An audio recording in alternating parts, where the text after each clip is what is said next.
Howdy plebs. Welcome back to Tomahawk. About damn time, we have finally reached the end, the final part, the final solution. Let's go. Should you have missed part 1 and 2, don't forget to check them out for the full Unicum experience. Now shut up already and get this guide started. The Tier 6 VK3002M can be explained with a philosophical statement. It is that, what the Panther should have been. An absolute boss machine. The M in the name stands for man, because this tank is manly as balls. In your Panther Light version, your armor has more slopes than the average ski resort. It fires faster than an American company fires its workers. And the mobility comes with great responsibility, as you are heavier than the average German, making it great for an occasional ram and free kamikaze medals. The gun on this is again the same one as on the Stug 3, the E25 and the Panzer IVS, with average damage and good penetration values. Since your tank sticks out more than the Eiffel Tower, your camo rates are low, so you can't be too aggressive. You support from distance with your German sniper rifle and use your mobility to get to advantageous positions like the German Ghost Division. Your ridiculous ammo count allows for the following setup. Select 50 AP, 24 a PCR, for when you need to carry more weight than a truck, and 5 HE just for lols. For your equipment you want to select the following. Rammer for more damage output, vents for improving your comfort and optics for that cheeky support damage and sniping capabilities. Since you are now super hyped for this tank, let's disappoint you a bit on Tier 7. It's a fantastically effective machine. I lied. The Tier 7 Panther is a disappointing tank at Tier 7 despite its reputation IRL. Wargaming decided that German bias cannot be tolerated, and therefore we can suck it up and deal with it. If the super snipers had a leader, the Panther would be one of them. It can fire in under 3 seconds when maximumed out, and has good penetration values for Tier 7. However, its alpha damage is atrocious. You need to keep firing in order to make this tank work. Especially in higher tier battles you are extremely dependent on your teammates to do the meat shielding for you, so you can 360 no-scope them from afar. You must use your brain more than instinct, and never make forward moves too quick. Your armor is not that good Tier 4 tier when comparing it to the VK. You never duel 1v1, and maintain more personal distance than a Finnish person. You must conserve your HP for late game. When you have more space, there are fewer guns that fire back at you, and enemies of lower HP. Only then you can make an effective trade, and become just as dangerous as a real Panther. The Panther is fatter than the average American person, and can ram better than a Dodge. This tactic is viable in combination with your large HP pool. Your ammunition loadout can be the same as on the VK3002. Lots of AP, decent amount of APCR for carries, and some HE again. Also in terms of equipment it is nothing new on the Western Front. The same as on the VK. The Panther will not be a fun grind, but requires a lot of determination and brain power. If you follow these tactics you can at least make it bearable. If you then manage to outplay a scrub lord like this tiger here with an effective side scrape, you can rack up an insane amount of damage and get over 2000 base experience. Well then, let's continue the underwhelmment on Tier 8. The Panther 2 is the Tier 8 medium tank in this tree that used to be an almost outright copy of the Panther 88. However, Wargaming finally decided to give it a bigger gun than before, with better penetration, but worse DPM. Since Wargaming is unable to fix Tier 8 matchmaking you will have to get used to fighting Tier 10 vehicles, therefore it is recommended to use the L100 long beam gun. Hell, if you run out of ammo you can at least still joust your opponents.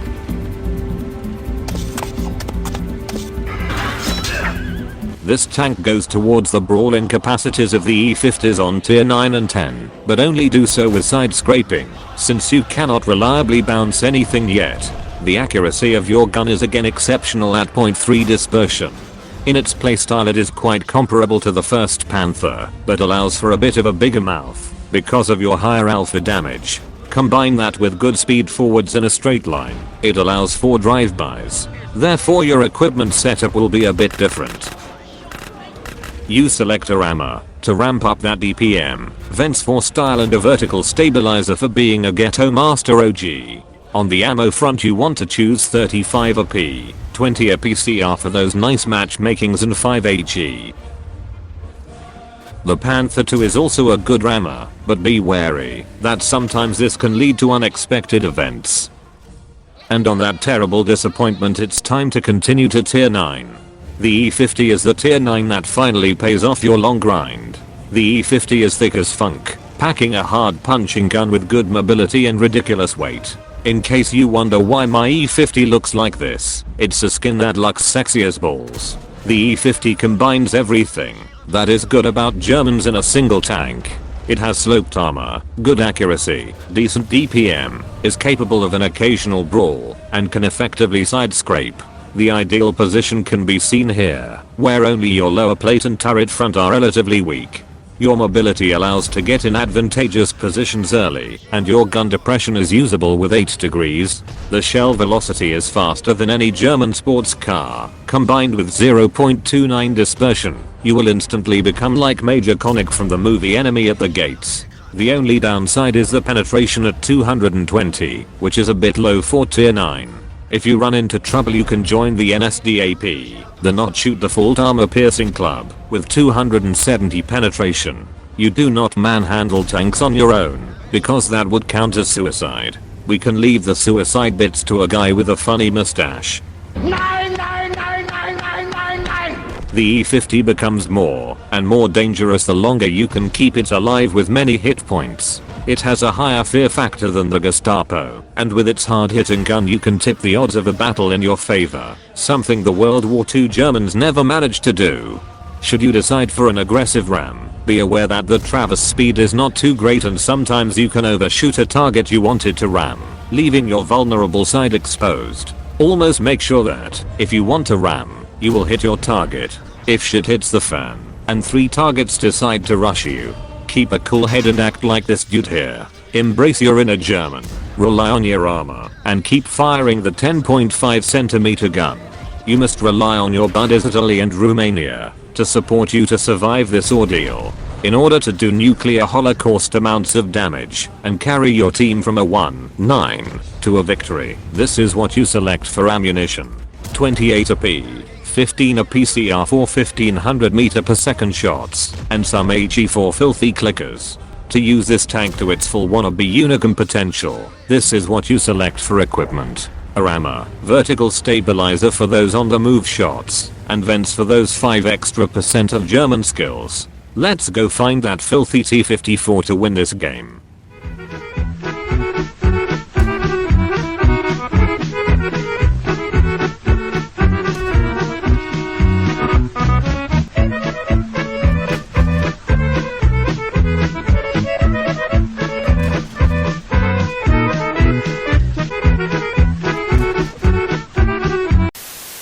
The E50M marks the end of the German Panther line.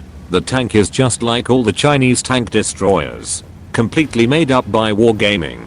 But in true German fashion, the E50M is the perfection of something that was already perfect. This is basically the same tank as on tier 9, but with more HP, standard APCR with 50 more penetration, thicker armor and better mobility. Its excellent shell speed makes this an even better sniper, whilst its better armor makes it a better brawler and a dodger. However, your camo is not too great due to its large profile. So don't camp without cover like the Scrub Lord Tomahawk. You have the same weight as an IS-4, so you can do crazy rams with 60 km/h. It pays off to study the weight of your opposing tanks, so you know what you can ram, and what you should not ram. Enjoy doing 500 damage on a Russian tier 9 heavy tank. Take that, Ivan. Ultimately, because you will become obsessed with ramming things, and sometimes being able to double your DPM, just by parking your Panzer right in people's faces. This is what you select for crew skills. Go for Sixth Sense, repairs, and brothers in arms, then for view range and ramming speed, and in the end for mobility, to make the rams more accurate. The ammo loadout makes you a bit more flexible. A PCR for snipes, and heat in case you really need to pen, and some HE for grills and scorpions. The equipment loadout is again the same as on the previous 2 vehicles. Isn't that just as boring as the average German? This is basically all there is to say about this tank. It is great and just an improved version of the tier 9.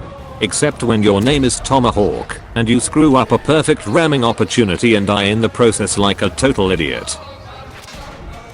And on that bombshell, it is time to conclude this Wannabe Unicum guide to a tech tree. Thank you all for your support, and don't forget to vote for the next one in the pinned comment down below. For now, thank you for watching. Please like, subscribe by hovering that fat round button, and share them with your friends in case you have any. See you next week again. For now, thank you once again and fork off, you sweethearts.